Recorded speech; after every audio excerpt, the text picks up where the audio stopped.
Hello everyone, welcome to my channel Insurance Info. Today I am going to discuss with you what are licensing principles of insurance, how to get a license for insurance company, how you can get licensed for doing insurance of peoples.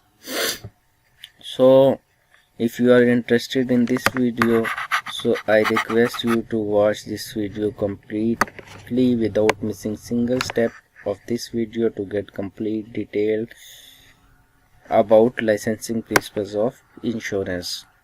And if you have not subscribed to my channel, please subscribe my channel and press the bell icon to get my latest videos.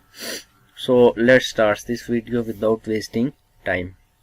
Licensing principles. Separation of life and non-life business.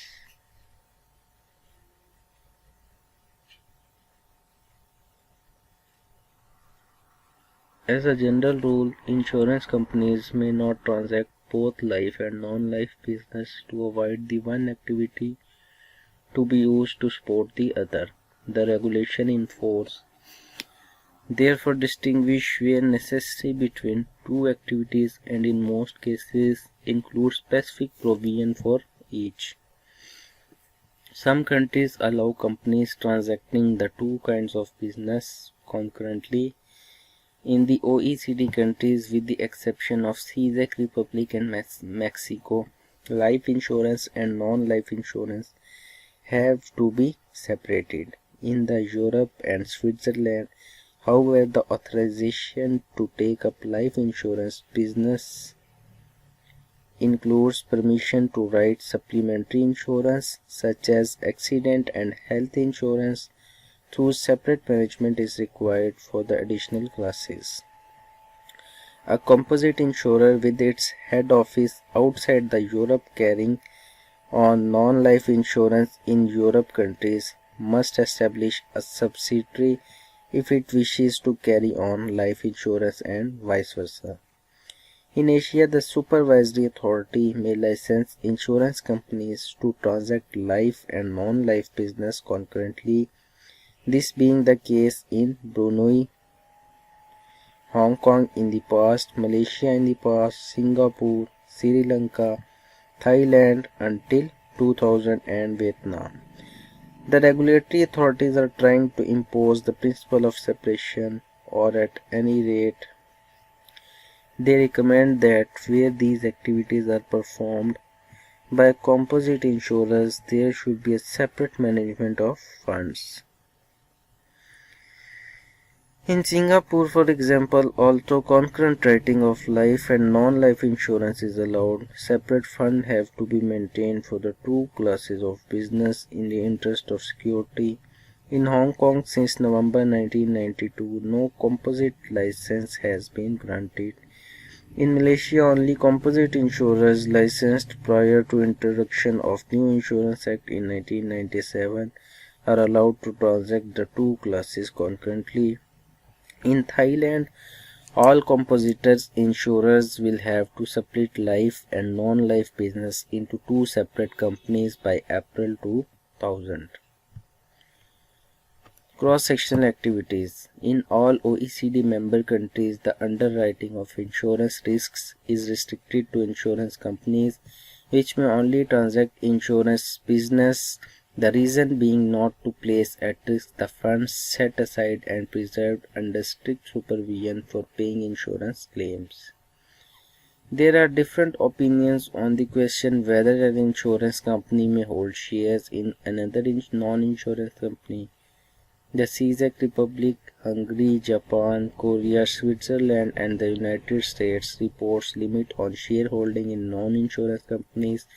Within the Europe, shareholding is accepted and in principle holding of shares is not be seen as carrying on the business of respective company.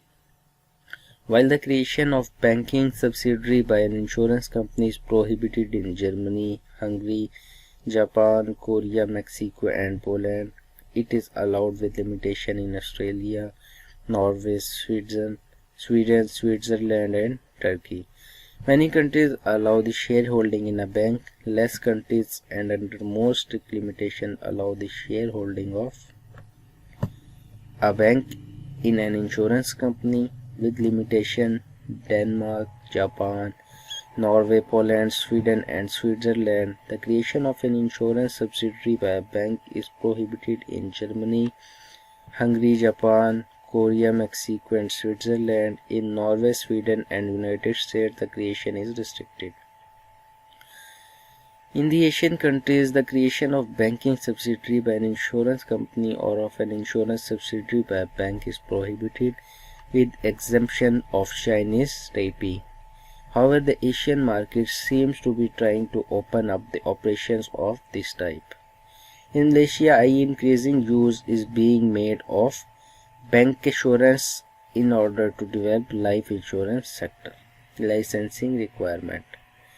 The main licensing requirements differ according to region, although a number are common to all countries. Legal form. All countries require insurance undertaking to have a recognized legal form. Generally, the insurer must be a legal person. All OECD member countries, Asian countries and economies in transition permit insurance company in the form of companies limited by shares. In all OECD countries except Australia, insurance companies may take the form of mutual societies, although the structure of insurance mutual is not same everywhere.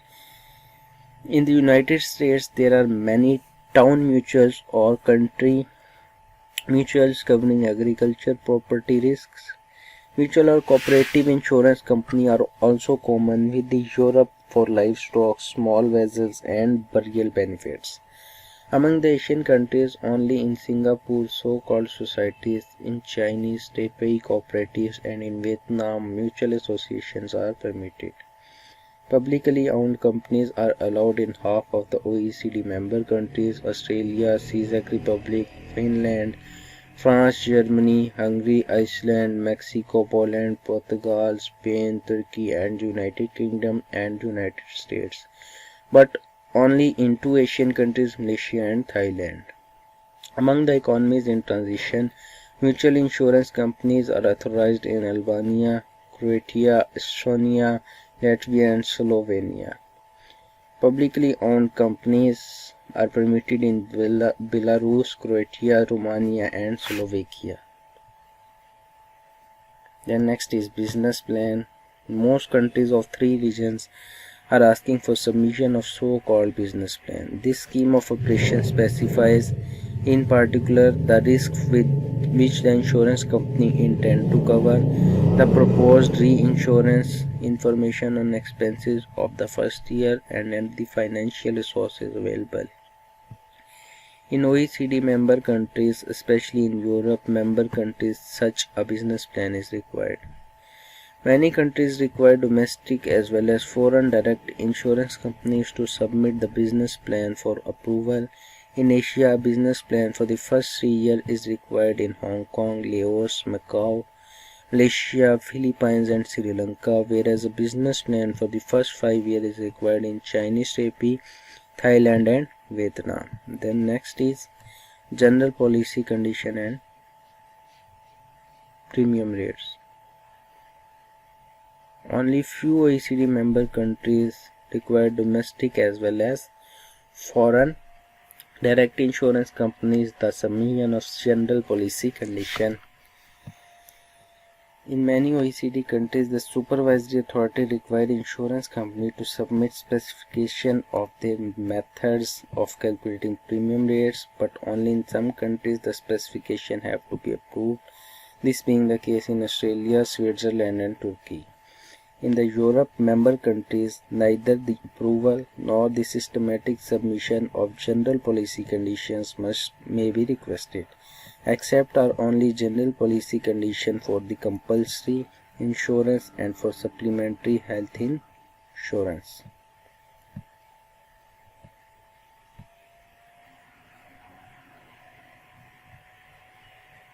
This and we were here. which member countries may demand for submission prior to their application but not for approval. Similar within the Europe, where in former times there were countries United Kingdom and Netherlands with no or insignificant control in the field of tariffication, and countries with strong control France, Germany, Italy, along with the harmonization under the third generation of insurance directives came the almost complete abolition of the prior approval of premium and tariffs, with the only exemption for compulsory insurance and supplementary health insurance, as for example in Germany. Then managerial requirements, then shareholder information, then is reinsurance arrangements, financial requirements, accounting requirements, specific requirements for branches and subsidiaries. These are all the things that you need for licensing your insurance company. I hope that you have understood this, and I also hope to see you in my next videos. Thanks for watching. Goodbye.